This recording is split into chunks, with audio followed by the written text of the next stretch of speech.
Well, hello. Good afternoon, everyone. Good afternoon. This is Joan T. Randall here, CEO of Victorious You Press, and welcome to another episode of Books, Business, and Brunch, where we talk all things books, business, and beyond.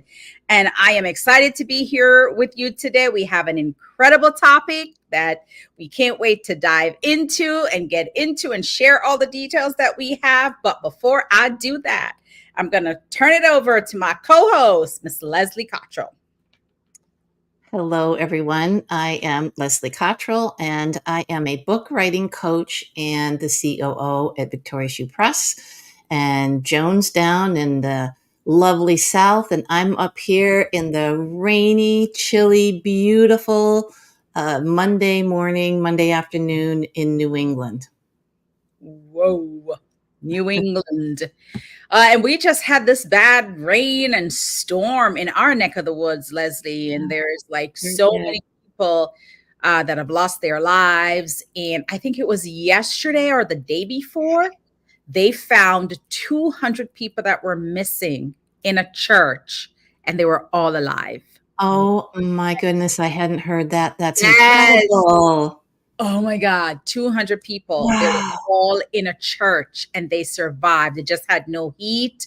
They had no, they didn't have the water or the cell service or anything, but they had each other and they found them alive. To God be all the glory. I was crying when I read that yesterday. So good to hear one piece of good news in the midst of all the just unbelievable suffering and loss of life and property and livelihoods. Yeah. It was so, oh my God.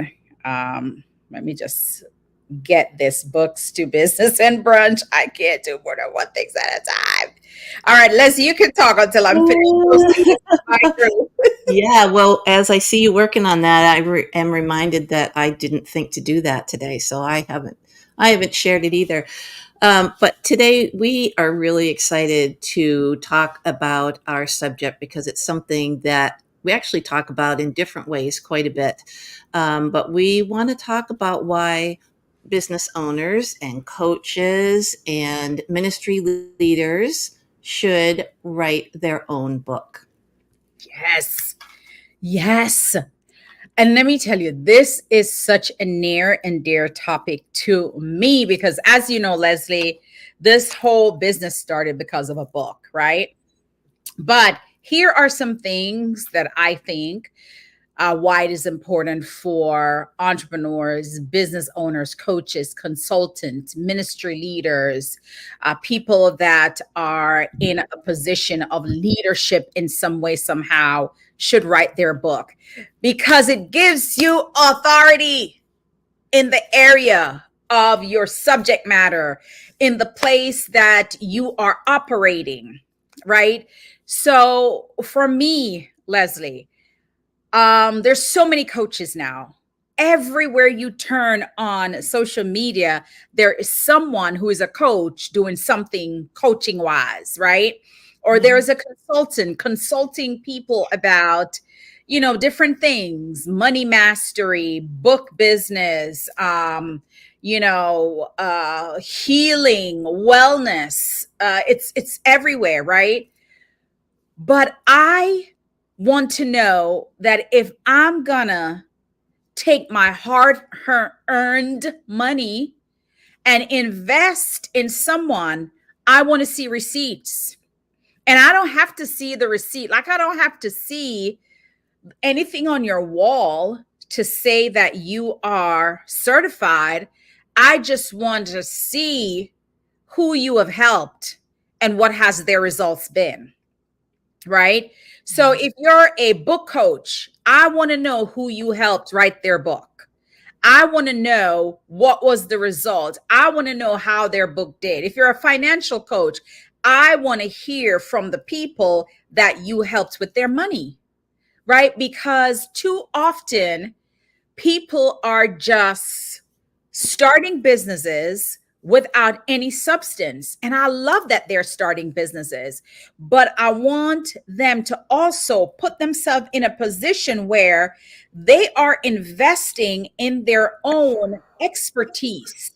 Now, some of the expertise is innate, like you have it, you know it. Nobody can do it like you. I get that. But I still want, before I spend my money with you, I want to know that you have gone through some of this crazy stuff, why you decided to start that business. Because most of us start a business because we wanted to solve a problem that we ourselves faced, right? You and I faced this whole publishing thing and we didn't never want to do it, right? But that's something that we experienced and we hated it. And we started a publishing business so that we don't do or treat people the way we saw that it was done in a past life, right? So a lot of people start businesses because they have this expertise, they're great at it, or they're in a jam and they're going to use their lived and their learned experiences to help others. But at the same time, you can't just jump up and say, you have to pay me X amount to coach you, or I'm going to consult with you without I know that I'm spending my money into someone that truly knows how to deliver on the promises that they told me. Today, I was reading in one of those book groups that says that this guy said he paid for his publishing and it's all done, and he can't get a date as to when his book is going to launch. And every time he reach out, they keep like not returning his call or not, and then people start to say, well, it's a scam and it's a scam. And I can't tell you how many times people talk about publishing being a scam, right? You just have to research the person and find out who they are. Go look at their website, go ask people about them, right, before you invest. So as a business owner, a coach, a consultant, whatever it is, right? Writing the book sets you apart from everybody else. Writing the book says that I have this authority in this. Writing the book gives you visibility because you have to promote it. Writing the book gives you credibility because now you're taking what you learned or lived or all of your skills and you're putting it in a product that's going to be published on the World Wide Web or on whatever platform, right? And it not only gives you authority, but it shows that you have mastered a specific skill that you now can teach or implement or inspire or motivate someone to do it, or you are doing whatever you're doing to solve a problem. And that is why it is important to have that book out there that solidifies you as the expert in your field of influence. You, Leslie? It all comes down to substance. Yes. Don't be discouraged when you see all the other coaches out there or when you see the other consultants out there, because there is enough for everyone. But the differentiator is that substance. When you are able to exhibit your expertise and your mastery in whatever field that you are active in, that's what sets you apart. And there is no better way to do that than through a book, because you may know yourself in and out, but the world doesn't know who you are. The world doesn't know your experiences. The world doesn't know what you've studied or what certification you have, any of that. You have this beautiful opportunity when you write a book to have that all written down and to capture what your tips or what your strategies are, whatever it may be. Now, someone can read that book from beginning to end, and now they know so much more about Joan. They know so much more about Leslie, and what the history is and how they got to be where they are. This is how you show what your substance is. Absolutely. And also, when you think about a book, right? Take, for example, you are applying for a speaking engagement at a conference, at a church, at a, college, or, a community engagement, and you are applying for speaking opportunities, right? Whoever is going to hire you and pay you to speak on their stage, if you can say, I have this book about my area of expertise, you just put your name at the top of the list, right? Because chances are most people who invite you to speak wants your expertise to speak at their event, right? And without a book, not that you're not an expert, but without a book, it doesn't you don't rank at the top of the list, right? So if that event host recognizes that, you know what, I want to hire Joan to speak at my event because Joan is great on this whole book thing, right? And they want to hire somebody else to speak on the same thing. And someone else has a book about books to business and beyond, and Joan doesn't have one. Chances are they're going to hire that person over Joan because Joan has not published. There's nothing in publication about her area of expertise. So coaches, consultants, ministry leaders, especially, and I'm not talking about the pastors, because most often, a lot of times, pastors have written their own books. But if you're a ministry leader, if you're leading a women's ministry, if you're leading a ministry like a retreat, because a lot of ministry leaders, wives of pastors and wives of deacon, they have their own type of retreat thing. If you're leading a mission trip, if you once a year lead a group of people on a mission trip, put that in a book. Put it in a book. All you need is a 31-day guide. All you need is 5 pillars or 6 pillars. If you're an event host and you are great at doing events for others, write it in a book. If you are a homeschool teacher, and Leslie, know I love talking about homeschool teachers because so many people now are opting to teaching their kids at home, but they may not know all the ins and out. Where do I get the curriculum? How do I set up my space? What do I do here? What do I do there? Ask someone that is the expert in that. And you, madam or sir, that is doing it, put it in a book. First of all, you're going to monetize your expertise. That is all that is, monetizing your expertise. Listen, the most in the nonfiction category, do you know the book that are the books that are downloaded the most, Leslie? How-to guides. Self-help books. Absolutely. That's the book people buy. Those are the books people buy the most. Self-help.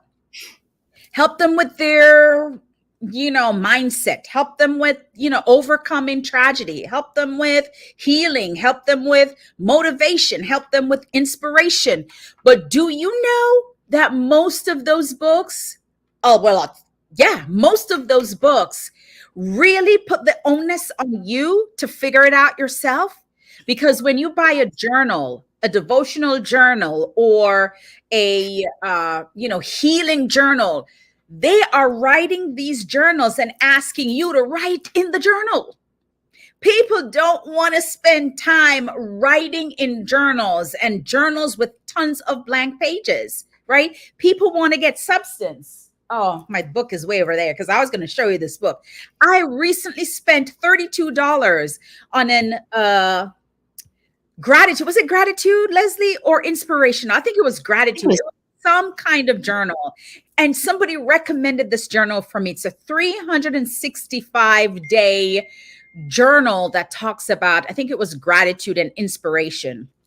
And I bought the book because I'm looking for all the substance about inspiration. And when I got the book, it was about, I don't know, 380 pages. It was $32. And when I flipped open that book, 90% of the book was blank.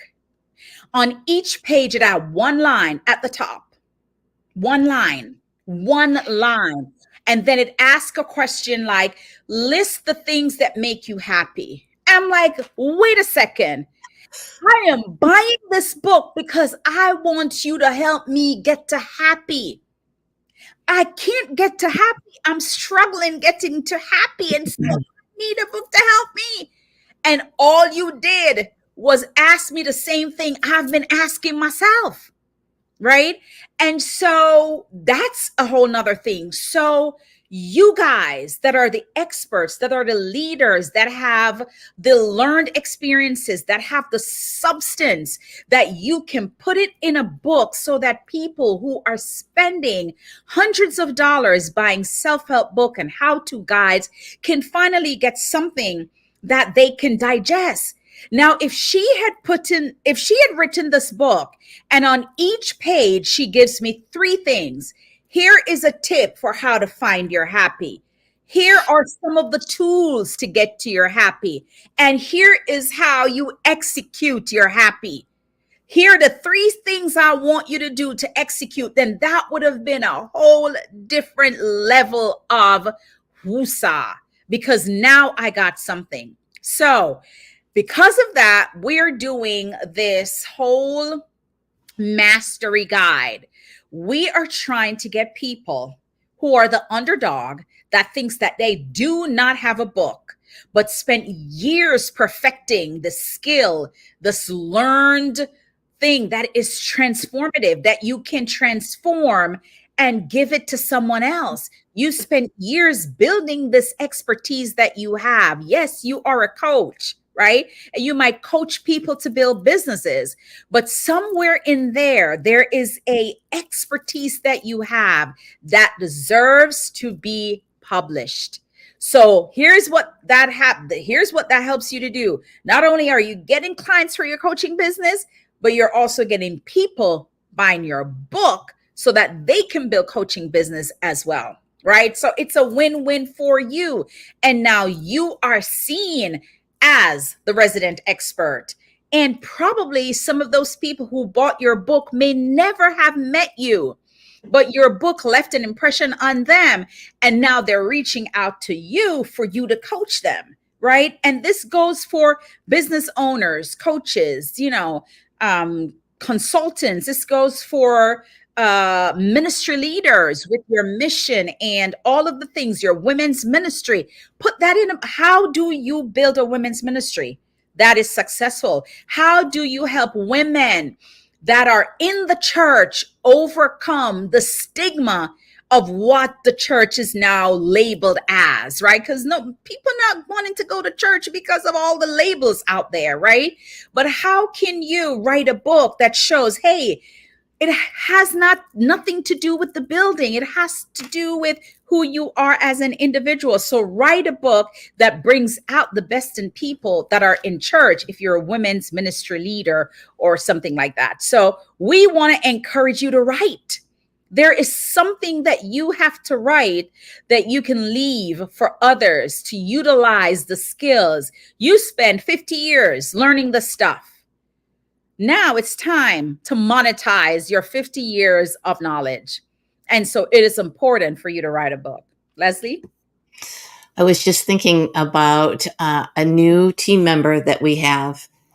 And in the process of getting her trained and, getting her ready to fly, she mentioned she likes checklists. Why does she like checklists? Because it is information that she can follow the steps to success in her role. And that is why a mastery guide, such as the one that we're talking about, is so very important, because the gift that you are giving is the exact steps to get from point A to point B, because you've done it and you've had, I'm sure, many trials and errors, and you learned the hard way Yep. how to become a master at what your area of expertise is. And now you can pass that along to someone else. And I was thinking also about, we talked briefly about homeschooling. So think about that for just a moment. There has never been a time in history, except for before there were schools, that children have been taught at home as many as are being done right now. Yep. Families are leaving the school system in droves for all the right reasons. I support it 100%. But those parents are going to need support.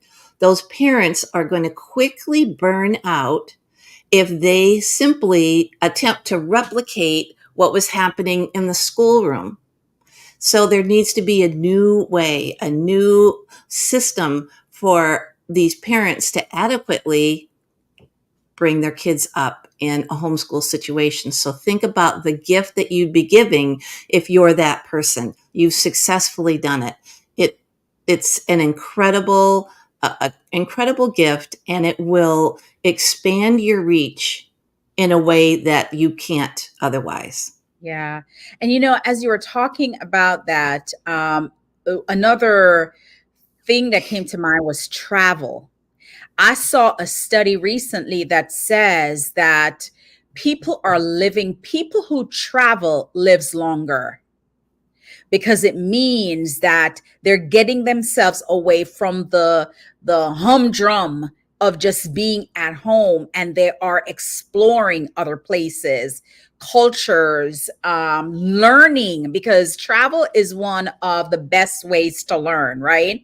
And Yes. so if you are a travel agent, if you are a travelpreneur where travel is your thing, and you have all the tips and the tools and the strategies and the know-how, when to book the flights, when to do this, when to do that, how to get the right price for your Airbnb, what time of the year is best to put it in a book. Yes, you can blog about it. Yes, you can write it down, but baby, put that in a book, and you are going to be surprised how it flies off the shelf. Because if travel is therapy, you just become a travel therapist. I love that. A travel therapist. Mm. Write it, write about it, put it in a book, and encourage people to get the book, right? First of all, it's going to help your business, because if you write a book about travel therapy, right? And I read that book and I'm like, whoa, she lists all these places that I can go at a discount. I'm going to pick up the phone and I'm going to call you. And anytime I'm ready to travel, I'm coming to you. So you have just gained a new customer, a new client, but you also just bought your book. And chances are I'm going to tell my sister, my daughters, my cousins, my neighbors, my friends to buy your book. That is the power of taking what you know and put it in a book, so that it can expand your reach, gives you credibility, visibility, authority, and mastery just by your experience, right? So I hope this encourages someone today. If you're listening and you know that you have the skill or this thing, and you might like, oh my God, you know what? I never thought that the thing that I do, I could write a book about it. Because most people think that to write a book is to write your story. Yes, we want the stories as well, right? But think about what you do. Think about how good you do it. Think about you being you and nobody else being you. Put that in a book. Monetize the gift of who you are. You are a gift to the world. Put it in a book so other people can experience the gift of who you are. Yeah. Hey, Angie. Yep. That's great. So we've talked about establishing yourself as an authority. We've talked about monetizing your knowledge. We have talked about expanding your reach, but also realize that you are creating and expanding your legacy Yeah. when you have a book out in the world, a book that can't be taken away, a book that your children and your grandchildren and your great grandchildren can see, that was written, that would never want anyone to underestimate the power of creating legacy through writing a book. And the last one that comes to mind is deepening your client relations. You know, Yeah. you have the opportunity to have a whole different kind of bond with those that already have a connection with you or are thinking about having a connection with you. So expanding that, and deepening your client relations is something that a book can give you that other avenues like blogs don't quite measure up to. Right. And see, blogs are just, it's very moment in time. That's the thing with Mhm. blogs. Like I could read it and then 7 years down the road, I don't even remember what you wrote. Right. But if you are great at this thing, right? Let's use the travel or the homeschooling. But if you're great at this thing and you put it in a book and I purchase the book, 10 years from now, the book might still be on my shelf, right? And I'll be able to pick up the book and go through it again and go, wow, so and so wrote this book about travel therapy. I don't know why. Somebody needs to take that title. Travel Definitely. therapy. Okay. Become a travel therapist and That's a write gift from Joan. write a book about traveling for therapy or therapy travel, right? Somebody needs this, right? Put it in a book. Make it short. You want 80 pages, right? Which means that you're going to write 60 pages on an 8.5 by 11. By the time we put it together in a book, it's 80 pages. It's perfect. You sell it for $14.99, right? And all you're doing is a 31-day guide, right? 6 pillars, right? So if it's the travel world, it could be where to go, where to stay, how to find the tickets, traveling with a backpack or whatever the thing is. Find the 6 pillars, and under each pillar, you write the tips, the tools, the strategy, the execution, and all the stuff. And that's it. Your book is done. So if you are thinking about this based on this conversation that we're having today, and you are ready to do that, to put your mastery, to put your credibility, to put your expertise, to put that all in a book, your authority, we want to invite you to join our self-publishing cohort. We are going to teach you how to self-publish the right way, all within a short time frame that you will have a book ready to go by January of 2025. Talk about 2.5 months. Get it done. Get it done. Get it. Well, anything else, Leslie, before we wrap this up? I think that's pretty good. I'm just really excited about this opportunity. It's just such an approachable way to become a published author. Yes. And I just dropped the link in the chat. It says Victorious You Press Mastery Cohort. It's because we're bringing everybody together and we're teaching you all the things, how to write it, how to lay it out, what to put on each page. And then we're going to all upload it together all at the same time. So you're going to be learning how to self-publish your own book going forward, right? And you can write book 1, book 2, book 3, book 4. Listen, That's right. the pen, right? It creates a moment in time that can never be erased, right? As long as there is life, whatever you write and published will remain. If you don't write it and you don't publish it and you transition and you die, which we all are going to go, Mhm. will not be remembered after year 2. Right. It's gone. It's all gone, right? The Bible says decree and declare it. To decree is to write, to declare it is to speak it. That's where the whole thing comes in, visibility. So write it, decree it, and declare it. Get it done and contact us. We are the best people to help you get there. Listen, that's all we have for today. This is Joan T. Randall again, CEO of publisher of Victorious You Press. and my co-host, Leslie. Leslie. We will see you next Monday, same time, same place for another episode of Books, Business, and Brunch. Going from books to business and beyond. God bless you, and we'll see you next week. Bye, guys. Bye.